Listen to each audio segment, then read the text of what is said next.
Have you ever found yourself puzzled by programming concepts, especially when it comes to input streams? If so, you're not alone. Today, we're diving into the world of standard input, or Stdin, and clarifying exactly what it is. I totally get it. Understanding Stdin can be confusing, especially when you see unexpected results in your code. You're not the only one who has faced this challenge. Many programmers have been there, scratching their heads over how Stdin works.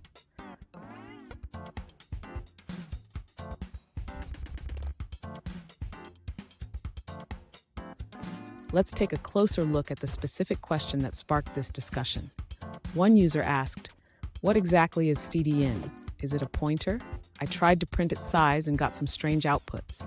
Sound familiar? Let's break it down together." So what is a Stdin?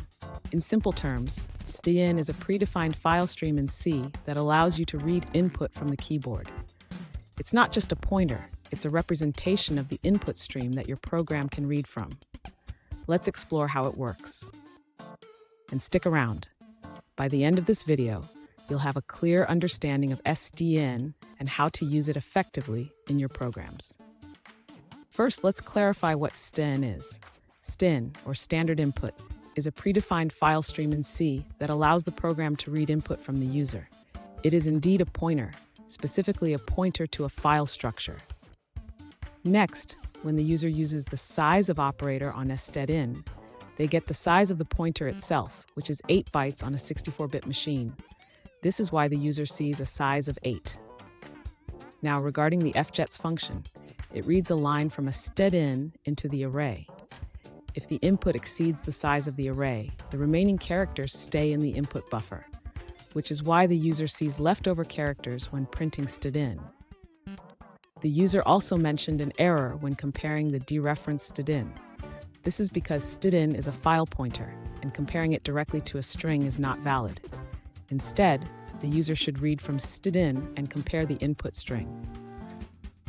Finally, the user should note that the statements about Stdin being non-null and reaching the end of the file are always true unless Stdin is closed. This is standard behavior for input streams.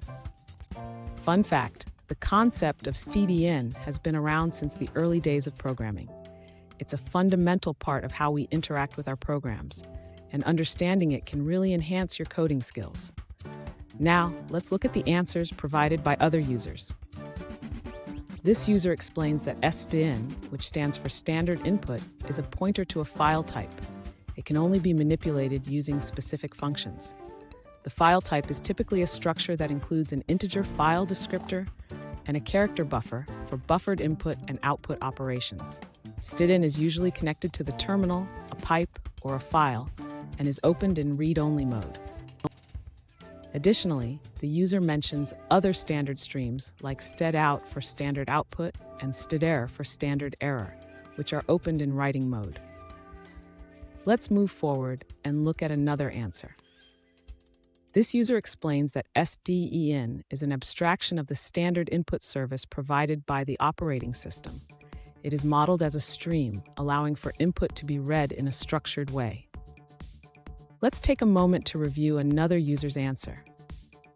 This user explains that Stdin, stdout, and stderr are 3 default files your application can use for input, output, and error messages. These files are opened by the system before your app starts. They mention that these files have file descriptors 1, 2, and 3. If you close Stdin and then open a new file, Stdin will point to that new file. This means that input functions will read from the new file instead. Finally, they clarify that input functions like scanf read from Stdin, while output functions write to stdout. If you redirect Stdin, printf will send output to the new file instead. That's the end of that answer. Let's see another perspective. This user clarifies that Stdin is a pointer to a file structure. They explain that according to the standard Stdin, along with stdout and stderr, are expressions of type pointer to file that point to the respective standard streams. Here's a pro tip. Always remember to check the return value of functions like fgets. This can help you avoid unexpected behavior in your programs and make debugging much easier. And there you have it.